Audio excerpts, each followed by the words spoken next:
Limits of the Flesh, Chapter 54, Fantasy Fiction by Azazyel. The reactions to the Gremory Peerage learning could be summed up by Koneko's reaction. You two snuck away from a party you both set up, and your ecchi actions resulted in Rias being knocked up. Jake, you are a pervert.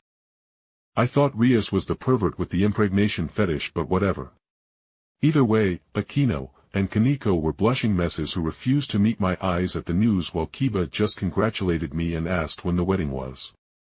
Alright, let's get going to the underworld while EI keeps the rest of my creations busy with a long movie, I said bluntly as the girls' ribbing and reactions were getting to me. We all came together, and then with a flourish of light, a Gremory crimson glyph formed beneath our feet, and then Rias took my hand as we were teleported away into the underworld. So Rias, I am leaving, telling the news to your brother, up to you.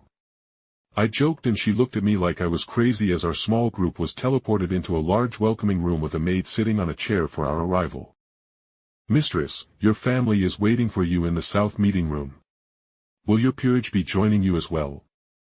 The maid asked, and Rias looked at them and they all nodded. Akeno spoke up with a teasing tone. Oh, I cannot for the life of me miss your parents' and brother's reaction to this news, hee. Akeno snickered as she imagined Surzex doing any damned number of things. Jake is going to get his legs broken. Koneko piped in sarcastically, and I rolled my eyes. Fine, no head pats for you, Koneko. I threw out, and she pouted with her eyes going wide and dilated.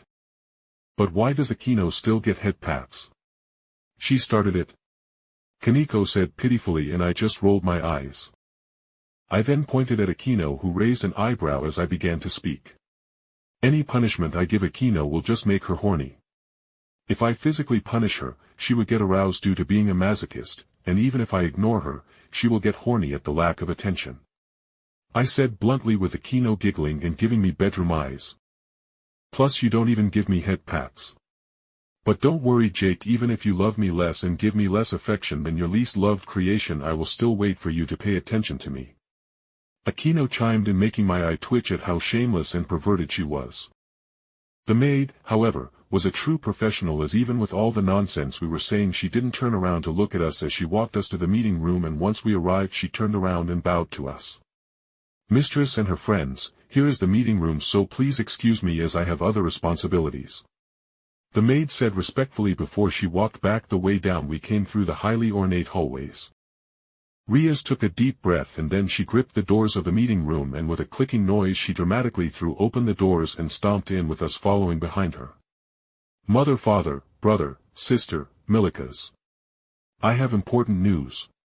Rias started powerfully as she stomped in, but as she looked at her concerned family members who were staring at her in confusion at her actions, her fiery courage spluttered out into whispers. Rias, we cannot hear your mumbling, speak up. Grafia said sternly as she raised an eyebrow, and Rias took a deep breath with her chest undulating as she attempted to spit it out but utterly failed before it was blurted out. I am pregnant. She shouted as she seemed unable to push the words out naturally and had to resort to shoving the words out as hard as she could, which resulted in her shouting and resulting in the entire Gremory family freezing in dead shock. Surzex looked like a mechanical fish mounted on a bar wall as his mouth opened up like a fish and made little nonsensical sounds that were out of sync with his mouth's movements. Grafia, normally so taciturn and cool, blushed with her eyes zipping between Rias and me, with her eyes snapping to our hands that were conjoined, and at that sight, she smiled with utter happiness as she nodded to us both. Rias's mother and father, on the other hand, were closer to Surzex in reactions. As Zeoticus went still and slightly pale, while his wife Venelana smiled softly but seemed lost for words, as this was literally one of the biggest bombshells people can hear from family except for a death in the family. Finally, the silence was broken as Milikas ran over and seemed to inspect Rias's belly before he looked up at her with a serious face as he spoke. But Rias, you can't be pregnant. You aren't even fat. I had never seen a woman move so fast, as at that moment Rias's hand came down on her nephew's ear with the hateful vengeance of a scorned woman that sent the brat crying out for his mother. Mom! Rias is pulling off my ears. He cried out. But Grafia just spoke coldly.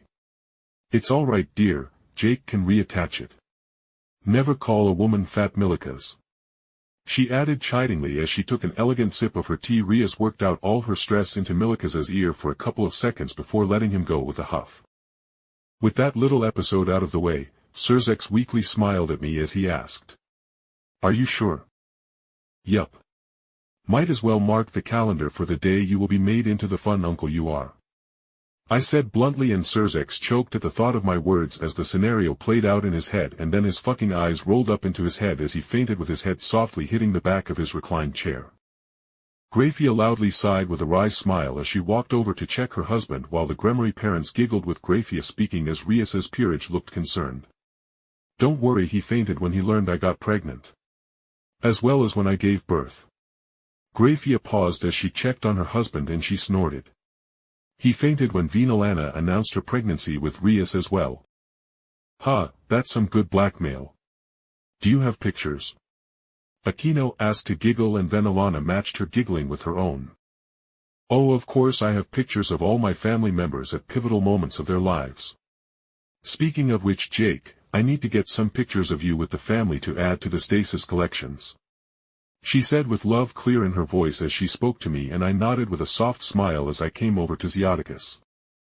I have been practicing my soul manipulation abilities with the Grail. Can you get me access to a devil the sleeping sickness so I can get to work on it before word of your affliction gets out? I spoke softly as Rias was taken by the hand by the two matrons of the Gremory family, and they were loudly discussing a baby shower and other such things.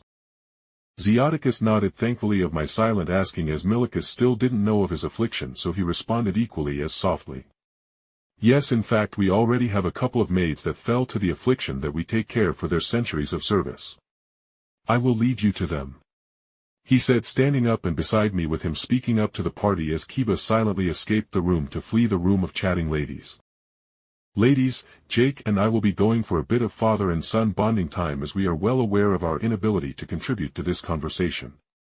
He said wryly, and in response, Grafia and Vinalana waved their hands at us as though to tell us to shoo, with Grafia bluntly telling us to carry Surzex into another room if I couldn't wake him up.